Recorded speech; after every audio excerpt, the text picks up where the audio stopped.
I'm Hossein Dagan. I am the Minister of Defense for the Iran cabinet. The cabinet of Iran has been in discussion on several topics. However, one topic has stood out as an extremely enraging issue. The United States has taken the lives of 15 soldiers in Mosul, Iraq, without any visible reason. Being a neighboring country of Iraq, and given the close proximity of the airstrike to Iran, we are extremely enraged. We would like to show the world that this country, which the world believes is a leader, is playing God in the Middle East. We demand that a public apology be made by the United States government, and we expect them to be better behaved in the field of world politics. Due to these issues, we will be heavily increasing our military defenses and will fiercely defend our country and our allies. On a different note, in light of the previous evening's press conference, we would like to announce that Iran has been making large strides on the economic issues that we have been facing.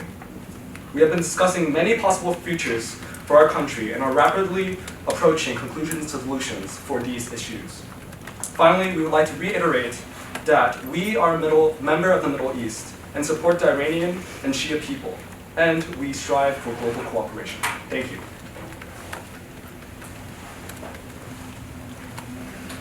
Hello, I'm Secretary of Defense for the United States, Mr. Ashton B. Carter. Earlier today, 15 Allied soldiers of the People's Mobilization Force were killed by an American drone strike.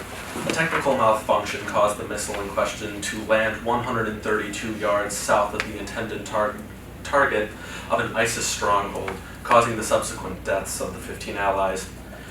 We are currently running multiple diagnostics tests to directly pinpoint the causality of this failure. As a result of this tragic error, the U.S. military will lessen missile and drone strikes in the Mosul area and will pursue greater humanitarian efforts to help the refugees as well as the citizens of these war-torn areas to minimize any further casualties. I sincerely apologize for the occurrence of this travesty and deeply regret the loss of life. I assure the American people that a similar event of unplanned friendly fire will never occur again, and that the U.S. military will continue to work to minimize these unnecessary casualties.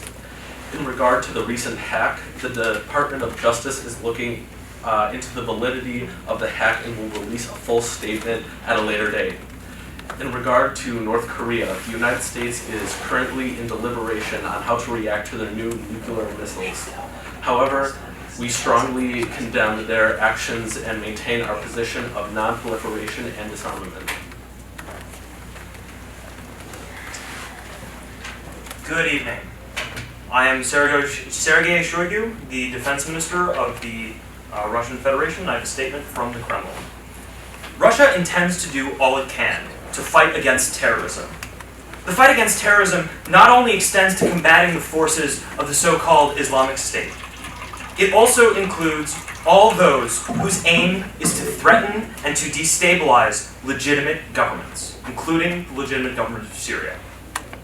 The Russian Federation would like to announce its intention to continue our current level of airstrikes on terrorist forces in Syria. However, I'm also glad to inform you that Russia will be giving humanitarian aid, including food, water, and medical supplies, to civilians in Syria.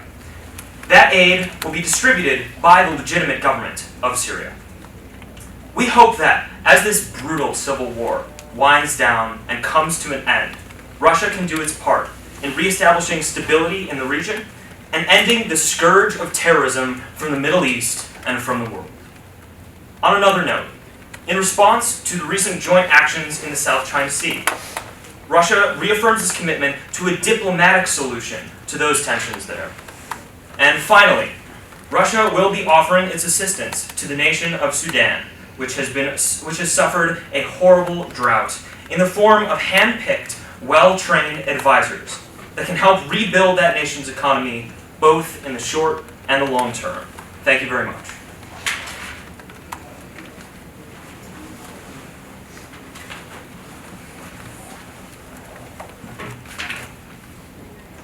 你好, my name is Yang Jing, and I'm here today on behalf of the People's Republic of China Cabinet, and I hope to make two prominent points to clarify them. So the first would be that we are addressing the Russian alliance and relations that we have established, This is the first part of this is that we will recognize each other's sovereignty in both the South Chinese Sea and the Arctic Sea.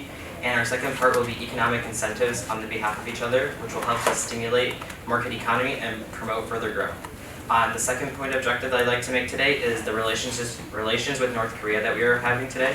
So this past afternoon, the cabinet had met with Vice Marshal from North Korea, and we have proposed a solution that we hope to be very effective.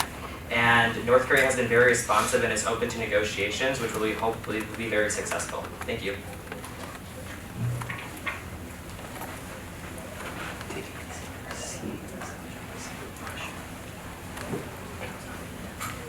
My name is Volkan Bozkir, and I'm the Minister of European Union Affairs for the Republic of Turkey. Today, I would first like to begin by discussing the recent information regarding the EU's decision to freeze accession talks with the Republic of Turkey. Turkey is deeply disappointed by the EU's decision to stop holding accession talks. Turkey has remained consistently committed to joining the European Union and takes deep offense to this decision. In addition, Turkey is deeply appalled by the EU's continued lack of support. We have reached out continuously for aid in helping the refugees, which Turkey has taken on a large burden of harboring. We will, however, continue to negotiate with the EU to maintain relations. Although we have decided to nullify our agreement in relation to working to come up with a solution for the refugees. We will continue to hold negotiations and look forward to doing so.